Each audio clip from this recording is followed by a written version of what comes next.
Bonjour à toutes et à tous et bienvenue sur Nutrition Sport Health. Aujourd'hui, j'ai la chance d'accueillir Duncan Benveniste. Bonjour Duncan, Salut Arthur. j'espère que tu vas bien. Est-ce que brièvement tu pourrais un peu te présenter aux auditeurs qui ne te connaîtraient pas en tant que diététicien? Moi je m'appelle Duncan Benveniste, je suis diététicien. Ce que je pourrais dire, c'est que je suis plutôt spécialisé dans les troubles alimentaires, les personnes qui ont des maladies chroniques aussi et des troubles de l'alimentation associés aux maladies chroniques. Parce que souvent on parle dans les troubles alimentaires, on va beaucoup parler d'anorexie, de boulimie, tout ça. Mais les personnes qui ont un diabète, les personnes qui ont des maladies cardiovasculaires, etc., ça peut déstabiliser le rapport à l'alimentation aussi.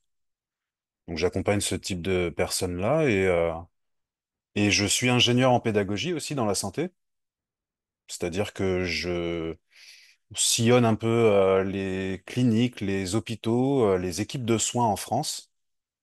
Et à partir d'un besoin qu'on a relevé, on co-construit ensemble des outils, des protocoles, des formations, des techniques qui sont adaptées pour leurs patients à eux. Euh, voilà, et comme ça favorise le changement de leurs patients. Et je mène un doctorat aussi voilà, à temps partiel sur, on aura le temps, je pense, d'y revenir, mais c'est sur les compétences perceptives. En gros, c'est plus j'apprends à connaître mes sensations du corps, comment je fonctionne au niveau de ces sensations dans mon quotidien, plus je peux devenir autonome, en fait. Je peux répondre à certains besoins. Juste pour revenir, peut-être que ça intéressera certains. Comment du coup on devient ingénieur en pédagogie? Quel type de formation on peut suivre et à quoi exactement ça mène ce genre de diplôme? Donc moi, j'ai un DU en éducation thérapeutique, et puis ensuite, je suis allé faire un master après avoir fait 50 terrains. Enfin, après le DU, j'ai fait 50 terrains pour pouvoir rentrer dans ce master de Paris 13. 50 terrains en éducation thérapeutique où j'ai créé des centaines de séances et plusieurs programmes d'éducation thérapeutique et notamment à destination de personnes avec obésité. Et c'était des cycles d'alimentation en pleine conscience ou orientés un peu plus éducation thérapeutique pour apprendre sur le trouble alimentaire, pour apprendre un peu plus sur euh, comment fonctionne aussi la maladie obésité, etc. Et une fois avoir fait ce terrain-là, j'ai pu faire une validation des acquis professionnels, rentrer dans ce master 1, qui est à Paris 13, qui est un master en éducation thérapeutique et éducation en santé. Et le champ de compétences, c'est de l'ingénierie pédagogique et de l'ingénierie de la formation, mais surtout de l'ingénierie pédagogique. Voilà, où, comme j'ai un peu expliqué, c'est-à-dire la capacité à pouvoir monter des programmes à partir d'une analyse de terrain, à partir d'une analyse de besoins d'équipe, notamment. Il y a beaucoup de choses qui ont été dites, beaucoup de mots qui peuvent interpeller. Est-ce que tu peux un peu nous rappeler ce qu'est l'éducation thérapeutique du patient? En quoi c'est un plus pour toi dans le cadre de ton métier de diététicien sur le terrain? Et il y a eu aussi le mot pleine conscience, mais on aura le temps d'y revenir aussi juste après. Ouais, bien sûr, ouais. Euh, En gros, l'éducation thérapeutique, j'aime bien dire aux patients qu'en gros, c'est euh, une façon d'apprendre sur soi, sur sa maladie. Si on a une maladie, on a besoin d'avoir une maladie dans l'éducation thérapeutique, ou sinon c'est de l'éducation pour la santé, administrativement, hein. Et plus j'apprends sur moi, sur ma maladie, plus je me sens compétent dedans, plus j'arrive à mettre en place des choses, plus j'arrive à pouvoir remettre en place des projets dans ma vie, etc. Et j'arrive à m'apaiser aussi dans mon quotidien, qui fait que je gagne en qualité de vie, en mieux-être, et je suis plus autonome en fait. En gros, ce serait ça l'éducation thérapeutique. Sauf que c'est tout un dispositif, une démarche qualité, d'évaluation, où il y a des instances de support comme l'Agence régionale de santé qui vient contrôler si ça respecte bien les normes, patati patata. Ça veut dire que pour vraiment faire de l'éducation thérapeutique, il y a besoin d'être dans toute cette démarche qualité. C'est pas juste j'explique un truc à un moment donné à un patient, c'est bon, je fais de l'ETP. Oui, je vois ce que tu veux dire par là. Mais est-ce que du coup, le fait justement, tu disais que le patient pouvait apprendre à mieux prendre en main sa maladie, mieux la connaître, etc., et donc favoriser un peu ce qu'on appelle les patients experts, ça tourne parfois pas en dérive, dans le sens où du coup, c'est des patients qui ont juste vécu la maladie et qui pensent être les victimes pour prendre en charge d'autres patients de cette maladie. Je Ouais, sais pas donc si là, tu vois ce que je veux dire. bien sûr, bien sûr. Donc là, tu évoques un sujet qui est un peu autre, du coup, c'est-à-dire que bah, dans l'éducation thérapeutique, il y a une culture du patient intervenant, du patient expert. C'est-à-dire que bah, le patient qui a fait la même formation qu'un soignant et qui est adhérent à une association de patients qui est validée par le ministère de la Santé, en France en tout cas, s'il est adhérent de cette association, il peut participer à une formation des 40 heures qu'on appelle pour pouvoir intervenir ensuite dans un programme. Euh, et Ça peut certes devenir une forme de dérive si il y a un espèce de sentiment de toute puissance, c'est bon, je maîtrise, j'accompagne les patients, etc. Sauf que bah, sur le terrain, on observe quand même que les patients experts, il y a des travaux scientifiques qui montrent que ça aide plutôt à une meilleure prise en charge, à une meilleure qualité de vie. Ça redonne beaucoup d'espoir aux patients qui peuvent se sentir étouffés par la maladie. Ils ont le sentiment d'être dans un entre-soi. C'est vraiment hyper important de passer pendant un moment donné dans un entre-soi. C'est-à-dire que ça soit pas une relation patient-soignant. Même si le soignant, il est bienveillant, il est dans une position de respect total envers l'autre, il y a quand même une sorte de distinction un peu. Et quand il y a une forme d'entre-soi, bah, les personnes ont le sentiment que ça vienne d'eux. Ils se sentent encore plus valorisés, ce qu'on appelle un peu empowerment. C'est-à-dire, j'ai l'impression de reprendre plus de puissance, d'agir face à ma maladie qui m'amène plein de contraintes, plein de douleurs, etc., etc. Il est vrai que voilà, j'ai peut-être utilisé à tort le mot patient expert, mais je voulais plutôt faire référence, tu sais, à d'anciens patients qui se disent guéris, qui commencent en fait à prendre le rôle du professionnel de la santé et proposer ses services pour aider d'autres patients qui avaient enfin, qui ont la même maladie que lui avait.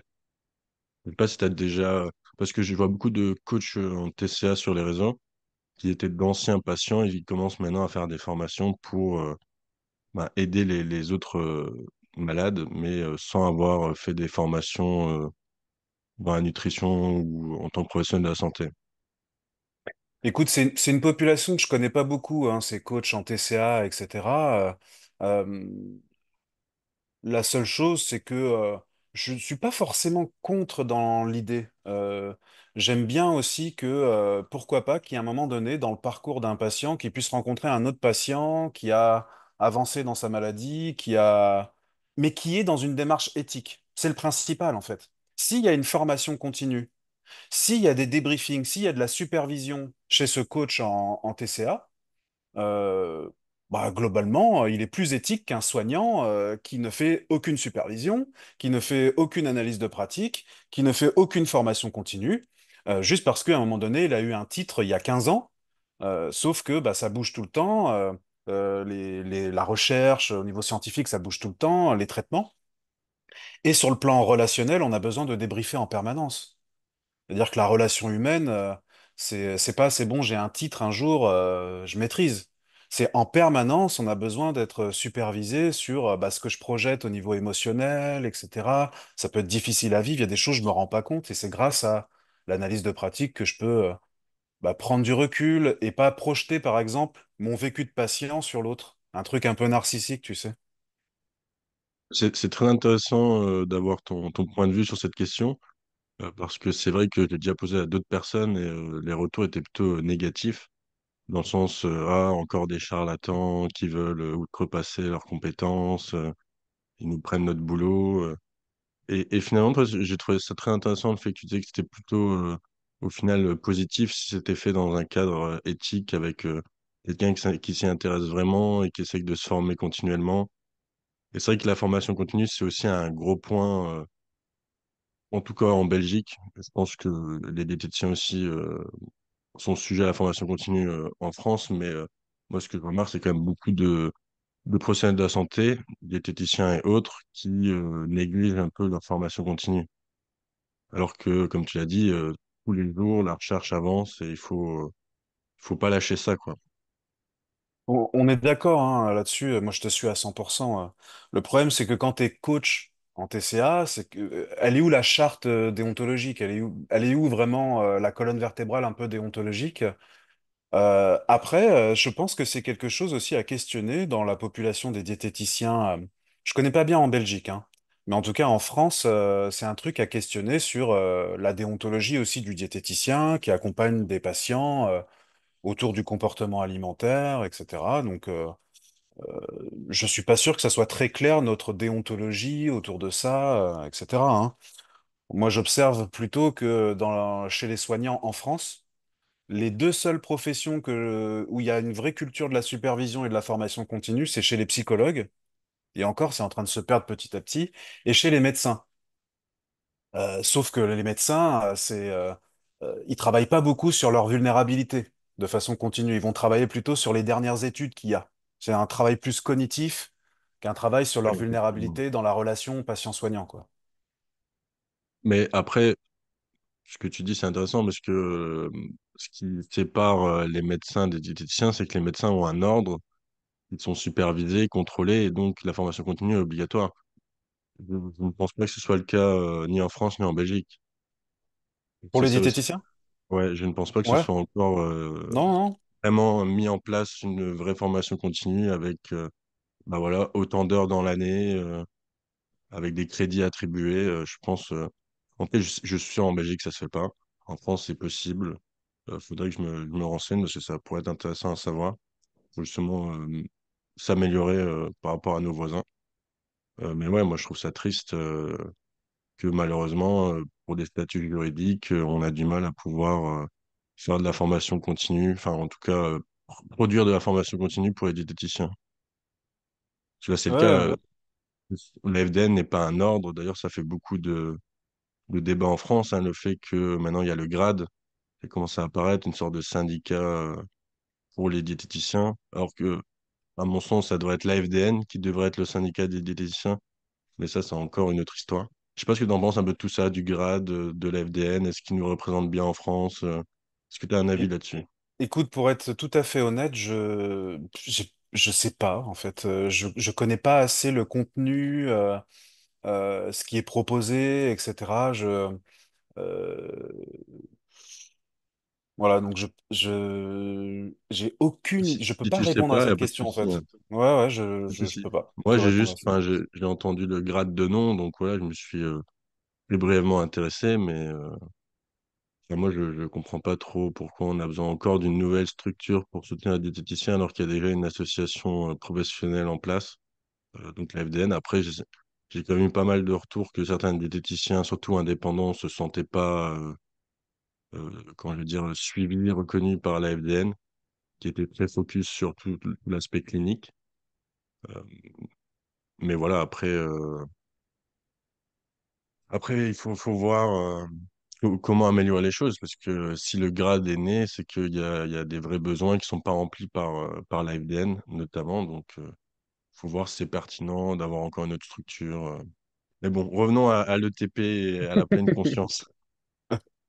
Mais du coup, Toi, moi, j'observe sur la question de la formation continue, moi, j'observe, parce que moi, je donne des formations pour les diététiciens, mais pas que. Mais j'observe chez la population des diététiciens qu'il y a cette curiosité de plus en plus, cette motivation à vouloir se former, hein. Mais notamment l'éducation thérapeutique. Typiquement, les nouveaux diplômés s'intéressent beaucoup à vouloir se former à l'ETP. Déjà parce que pour les prises de poste, bah, c'est un peu plus remarqué, quelqu'un qui est formé à l'ETP, c'est un peu plus demandé. Est-ce que c'est des vraies compétences de base au niveau relationnel, au niveau pédagogique? Et aussi parce que bah, ça ouvre le métier de diététicien tout de suite que tu ouvres les habilités relationnelles, bah, tu peux ouvrir sur plusieurs champs que tu peux travailler avec le patient. Des champs plus émotionnels, des champs plus perceptifs, pour nuancer un peu les représentations, les croyances limitantes qu'il peut y avoir, etc. Donc l'ETP, c'est une approche très, très intéressante là-dessus, quoi. mais moi, par exemple, je suis pas formé à l'ETP, puisque pour l'instant, moi, je ne fais pas de consultation. Mais qu'est-ce que tu pourrais me dire pour me convaincre de faire là une formation sur l'ETP? Bah, c'est beau, quoi. Les choses sont belles. On s'y sent bien. On est comme dans son lit. Euh, pour te convaincre, euh, il y a des travaux qui sont sortis là sur le fait que les soignants qui font la formation des 40 heures, ça augmente leur empowerment. C'est-à-dire que ça met du sens beaucoup plus à leur travail. Moi, j'ai croisé beaucoup de diètes, et pas que de diètes, qui peuvent se sentir un peu perdus dans le sens autour de leur travail. Et quand ils font la formation à l'ETP, eh ben, ils sont, mais oui, c'est ça mon boulot. C'est ça. C'est avoir cette écoute particulière.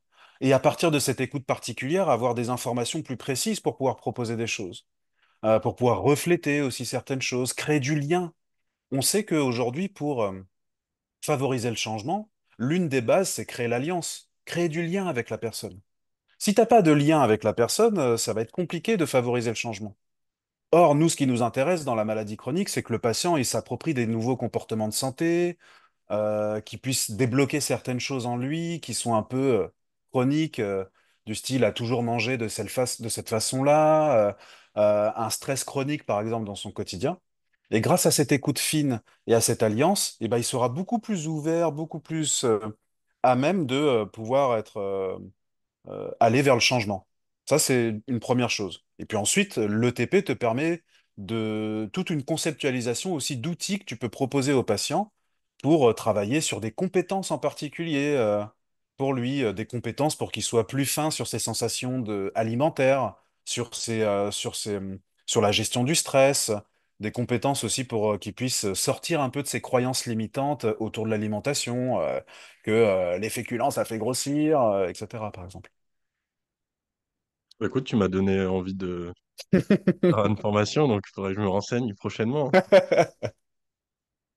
Bah Pour... bienvenue, j'en donne, hein, Oui, si tu veux, hein. pas de souci. Je sais vers qui me tourner du coup. Vers Duncan. Et pas du camp, ouais, faut faire Ouais, gaffe, hein. ouais, faut faire très attention, j'ai failli me tromper d'ailleurs. Pour revenir un petit peu sur ta thèse, tu nous as parlé que tu faisais une thèse donc, enfin, à l'université de Montpellier, il me semble. Est-ce que tu peux nous en dire un peu plus dans les détails? C'est quoi ta question de recherche? Enfin, quelle méthodologie tu utilises? Est-ce que c'est juste bibliographique? Est-ce qu'il y a une intervention de terrain? Dis-nous tout. Ça va, t'as combien de temps devant toi? Je vais essayer d'être rapide et pédagogique. En gros, le titre déjà de la thèse, c'est la construction d'un modèle théorique de la compétence perceptive chez la personne vivant avec une obésité. Voilà, bon, on s'en fout de tous ces mots compliqués, mais c'est chez la population des personnes en situation d'obésité. Euh, Et les compétences perceptives, comme je l'ai dit tout à l'heure, la perception, c'est le corps. Les sensations, c'est la capacité à pouvoir sentir son corps, certaines parties de son corps, etc. Et compétence, c'est un savoir agir dans un contexte. C'est-à-dire la capacité à pouvoir sentir ce qui se passe dans mon corps dans certains contextes et de pouvoir repérer certains besoins associés et y répondre. Par exemple, si je suis complètement dissocié de mon corps, pris par le stress, par des préoccupations et les ruminations, par exemple, bah, par exemple, je ne me rends pas compte que ma bouche est sèche et que peut-être j'ai soif et que j'ai besoin de boire. Pareil pour les sensations de faim. Pareil pour certaines émotions. Pareil pour les sensations liées à la fatigue, liées aux douleurs, etc., etc. Hein, et bon, voilà, c'est ça en gros le sujet de la thèse. Mais l'idée, c'est de revenir à des choses qui semblent simples, comme par exemple, là, on est tous les deux assis sur un siège, mais comment on sait qu'on est assis vraiment? Comment on sait? Effectivement, Ouais, proprioception, je bah sais tu pas, sens les sensations de les contact sur le récepteurs, siège, voilà. voilà. Sauf que c'est automatique pour toi, je suis assis, bah je suis assis. Je veux Bah dire, oui. c'est tellement naturel, je suis assis. Sauf que là, c'est de revenir à des choses qui semblent naturelles, et d'aller décortiquer un peu ça. Bah, je sens qu'il y a les sensations de contact, qu'il y a un visuel particulier, que l'équilibre est particulier, que j'ai la mémoire sensorielle des dizaines de milliers de fois où je me suis assis, qui me fait dire que là, hop, il y a un chemin sensori cognitif qui me fait dire, je suis assis. Sauf que quand les choses sont très automatiques, eh ben, j'ai pas conscience de ce sensori cognitif. J'ai conscience de l'interprétation finale, Ah ouais. juste. Je suis assis. Et ben, l'idée, c'est de pouvoir remettre un peu plus du sensori cognitif. Typiquement, Ouais, chez les euh, patients en situation d'obésité, chez les patients en situation d'obésité, dans bah, le cadre des contacts. voilà, dans le cadre de ma thèse, bah, il peut y avoir typiquement ce phénomène de sensorie cognitive qui n'est très peu, en tout cas au niveau de la conscience qui est très peu là, où on fait qu'interpréter. Mais même socialement, tu sais, quand tu dis bonjour aux collègues le matin, tu fais salut, ça va? Ouais, ça va. Là, ça renseigne pas, Ouais, c'est pas un non. truc très précis. Souvent, ça va, quoi. Ouais, ça va. Sauf, mais qu'est-ce qui se passe vraiment? Donc, culturellement, le sensory cognitif, il est très peu en avant, si tu veux. J'arrive pas à me visualiser clairement Je vais ce que expliquer tu es un en peu train de me plus, hein. dire sur les patients en situation d'obésité. Et je vais Quel est expliquer un justement peu ce plus. schéma que tu parles, qui est automatique, presque inconscient, qui s'applique justement à ces patients? Moi, je m'intéresse à la gestion du stress, en fait, dans cette thèse. C'est-à-dire qu'on sait que la gestion du stress, c'est un marqueur d'autonomie, avec ce qu'on appelle le coping, c'est-à-dire les stratégies d'adaptation face au stress.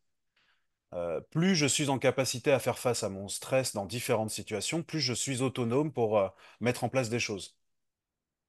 Et typiquement, c'est de prendre, mon intention, c'est d'aller voir les patients qui ont un niveau élevé, qui ont une situation d'obésité, qui ont un niveau élevé de niveau d'interoception, c'est-à-dire une sensibilité très fine sur le monde intérieur, c'est-à-dire la capacité à sentir les battements du cœur, la faim, la satiété, le rassasiement. Souvent, c'est des patients experts d'ailleurs que j'ai pu avoir dans ma thèse, et, euh, et d'aller voir comment concrètement ils prennent des décisions en situation stressante, mais au niveau perceptif, au niveau des sensations. C'est-à-dire qu'une prise de décision qui dure 10-15 secondes, on peut faire un entretien qui dure 45 minutes, 1 heure, sur, en ralentissant énormément, qu'est-ce qui s'est passé à l'intérieur à ce moment-là. Et c'est des techniques issues de ce qu'on appelle des entretiens microphénoménologiques. Phénoménologie, c'est les phénomènes corporels. Micro, c'est comme si on allait décortiquer qu'est-ce qui s'est vraiment passé comme signe corporel, etc. Pour mettre en lumière peut-être un savoir-agir qui est là, c'est-à-dire une prise de décision perceptive, c'est-à-dire, bah, par exemple, bah, là j'ai senti qu'il y avait une boule à l'estomac, c'était un peu comme une espèce de boule gelée. Et au fur et à mesure, elle a fondu, elle est partie quand j'ai commencé à faire un pas, etc. Ça semble un peu bizarre comme ça, mais c'est tout un savoir perceptif qu'on a en permanence à l'intérieur de nous. Et l'idée, c'est de le mettre en lumière et de voir avec une dizaine, une quinzaine de patients s'il y a des invariants entre les différentes personnes. Est-ce qu'il y a des trucs un peu communs? Et ce serait une sorte de savoir-agir perceptif qu'on pourrait transmettre ensuite à d'autres personnes, à travers des techniques, à travers des outils. Bon, après, j'ai bien conscience que c'est un peu pointu, mais en gros, c'est mettre en lumière le savoir un peu perceptif qu'on met un peu de côté. Chez les personnes qui ont un niveau d'interoception, c'est-à-dire un niveau de capacité, de sensibilité assez fort du monde intérieur, et de voir comment ils arrivent à prendre une décision en situation stressante.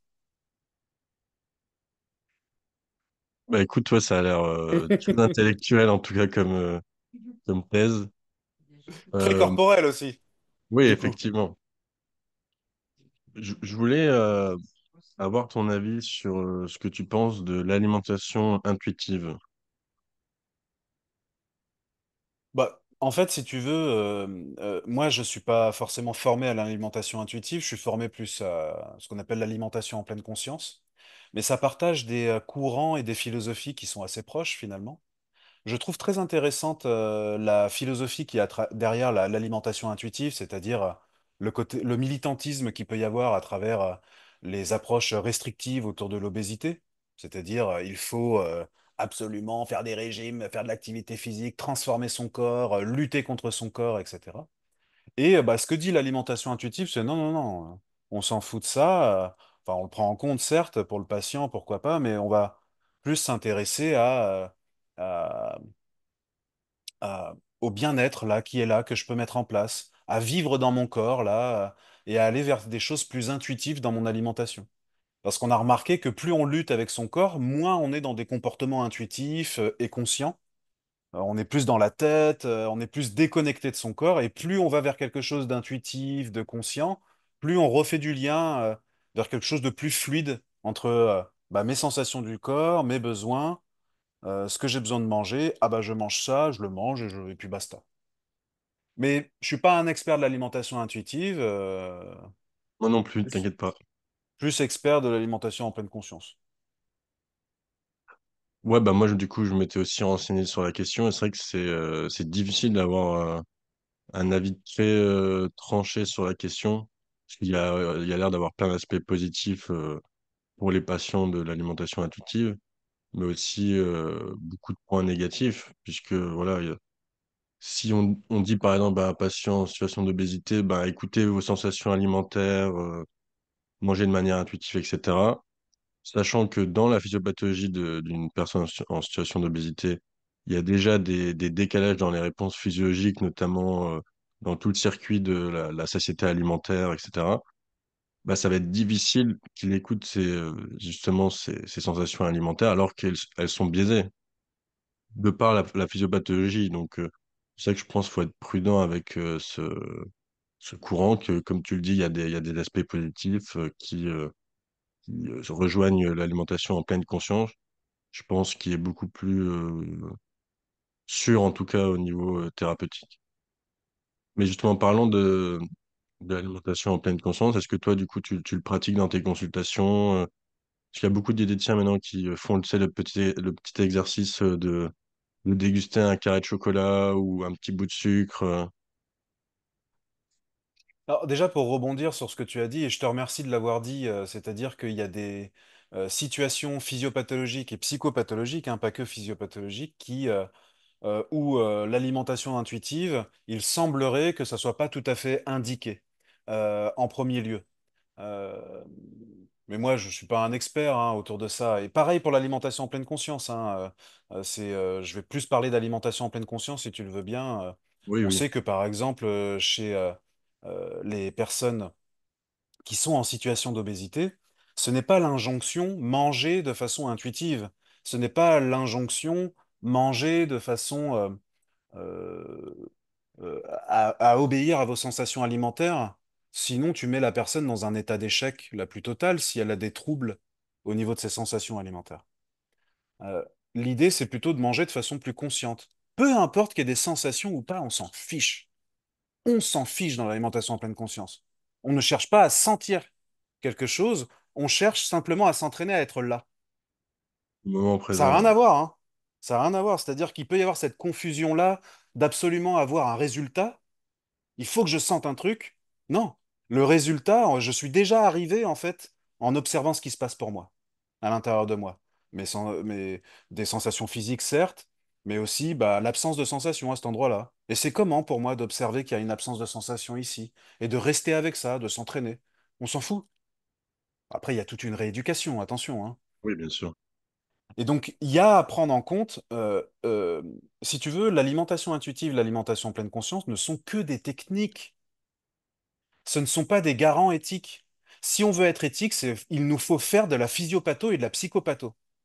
C'est comme ça qu'on aura de l'éthique. C'est pas en faisant une technique. Parce Non, oui, qu'une bien technique sûr. comme l'alimentation en pleine conscience peut être utilisée à des fins pour nourrir encore plus le trouble alimentaire chez la personne. Parce que tu as un nouveau truc à la mode qui est maigrissez en pleine conscience, par exemple. qui est typiquement un nouvel adage, un nouveau truc J'avais qui jamais entendu favorise celle-là. en... Ouais, ouais, qui est Maigrir en un... pleine conscience. Ouais, Ça pourrait presque être le titre d'un ouvrage, tiens. ah bah Un oui, oui. ouvrage bien putaclic. Bah d'ailleurs, il y a l'ouvrage de Jan Chosenbase, à une époque, ça s'appelait comme ça, qui est la personne qui a développé le plus l'alimentation en pleine conscience dans le monde et en Europe. Euh, j'ai fait la formation avec elle, elle avait dit, on trouve ça horrible qu'il ait noté ça, mais les éditeurs n'ont pas voulu mettre autre chose. C'est-à-dire que sinon son livre sortait pas. Donc C'est compliqué. on, voilà. On sait que les médiations ne sont que des médiations. La pleine conscience est une médiation.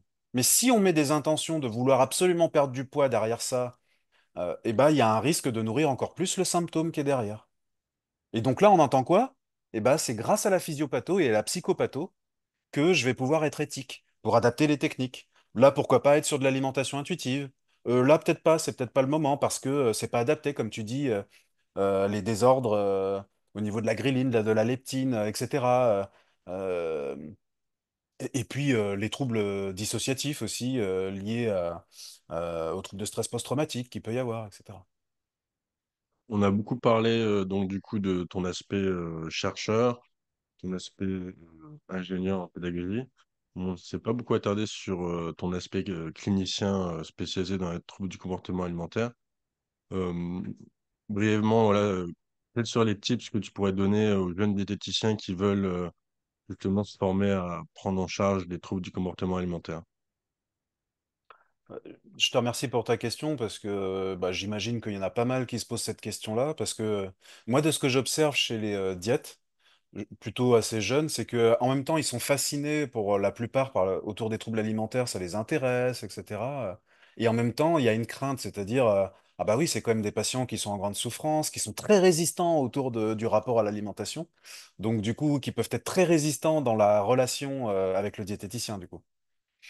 Euh, mais si tu veux, ce que j'ai dit à la fin de ma réponse, là, juste avant, c'est-à-dire faire de la physiopatho et de la psychopatho, c'est comme ça que je raisonne sur le plan clinique.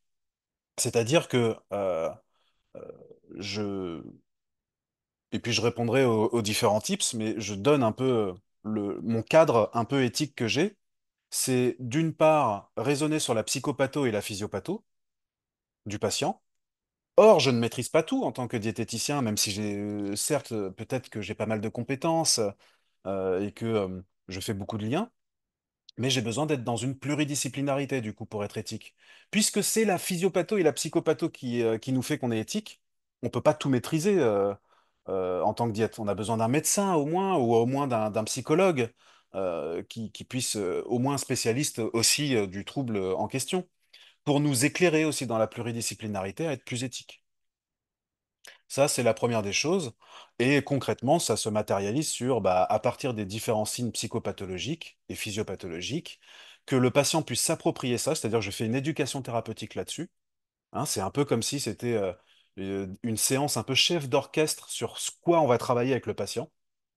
Ah bah, on va travailler sur un peu plus travailler sur le violoncelle par exemple, un peu plus sur le hautbois là, c'est-à-dire ah bah là le patient il se rend compte qu'il a besoin de se sentir mieux là-dessus, donc on va travailler là-dessus. Et en même temps, moi j'ai des compétences sur la physiopatho et la psychopatho qui me fait dire que bah, d'un point de vue clinique, ce serait important de travailler ça par rapport à ce que j'ai entendu. Et on se met d'accord ensemble là-dessus. Ça, c'est la première des choses. Et puis ensuite, on adapte différentes techniques. Pour les tips pour les jeunes diètes, euh, principalement, je trouve que ce qu'on a évoqué tout à l'heure sur la formation continue, c'est une, une base qui va être hyper intéressante. Si dans notre formation de diététicien, parce que les jeunes diètes, ils passent par la formation de diététicien, on a cette culture de la formation continue, de la supervision, je pense qu'on est au top par rapport à accompagner les personnes avec un trouble alimentaire. Parce que c'est quelque chose qui se travaille en permanence, de façon continue. à la fois sur le plan relationnel, parce que c'est pas simple, hein, je l'ai dit tout à l'heure, il y a beaucoup de résistance dans la relation avec le patient qui a des troubles alimentaires. Et puis c'est très systémique, c'est-à-dire on va prendre en compte le système familial, etc. Donc parfois on peut, quand on a des ados en consultation ou des enfants, bah, on va voir beaucoup les familles, etc. Donc ça ouvre un champ de compétences important. Euh, voilà, c'est un peu ce que je dirais aux jeunes diètes. Euh, Ouais, je te rejoins tout à fait sur la formation continue, mais c'est vrai qu'il y a aussi un gros frein par rapport à la formation continue, c'est que elle est chère.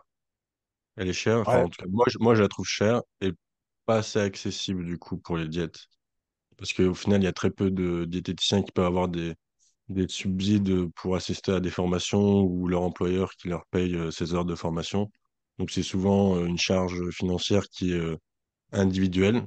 C'est vrai que je regardais moi-même les formations continues, c'est à chaque fois un sacré budget.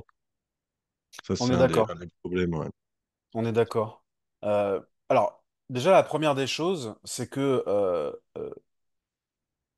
moi, je forme pas mal de diététiciens. Mon ami Florian Saffer aussi en forme beaucoup plus. Euh, si on compare les formations, le coût des formations pour psychologue, kiné, infirmier, médecin, c'est extrêmement bon marché ce qu'on propose. C'est extrêmement bon marché. Il y a même certaines personnes qui ont voulu s'inscrire et se sont dit c'est une arnaque. Attends, c'est bizarre que ça soit aussi peu cher. Déjà la première des choses. Et après, on essaye d'être dans des schémas de processus qualité d'un point de vue organisme de formation, avec ce qu'on appelle le référentiel Calliope, qui permet d'avoir ça certifie que la formation a une forme de qualité, et on peut avoir des financements vis-à-vis de ça, déjà. Si on est professionnel libéral, par exemple, auto-entrepreneur ou autre, on peut avoir des financements via ce qu'on appelle le FIFPL. Ça, c'est la première des choses. Mais la deuxième des choses, j'ai bien conscience que avec l'inflation qui augmente, avec le fait que les diététiciens c'est plutôt classe ouvrière ou classe moyenne basse, si on fait un peu de sociologie. Évidemment que ce discours-là, bah, il est entendable, mais sur le concret, c'est difficile à mettre en place. Mais moi, je suis plutôt dans l'idée aussi de pourquoi pas ouvrir à ce qu'on appelle l'intervision. C'est-à-dire que les diététiciens, entre eux, se voient, discutent de certains cas patients, etc. Au minimum, qu'ils puissent débriefer entre eux, qu'ils se sentent pas isolés euh, dans leur pratique et qu'ils puissent s'ouvrir à d'autres styles de pratique. Même si on sait que l'intervision n'est pas forcément le top du top, c'est déjà une bonne base aussi et puis c'est gratuit, on se voit en visio comme on fait là, par exemple. Ouais, bah ça maintenant, ça existe de plus en plus, hein. Ça s'appelle un petit peu en Belgique des groupes de travail. Euh, mais c'est vrai que c'est encore quelque chose de marginal chez les diététiciens de peut-être se retrouver tous ensemble et de discuter autour de cas patients. Bah écoute, Duncan, ce sera le mot de la fin. Je te remercie beaucoup pour ton temps et je te souhaite une belle fin de journée. À bientôt, Arthur. Merci hein, pour tes questions et ton accueil.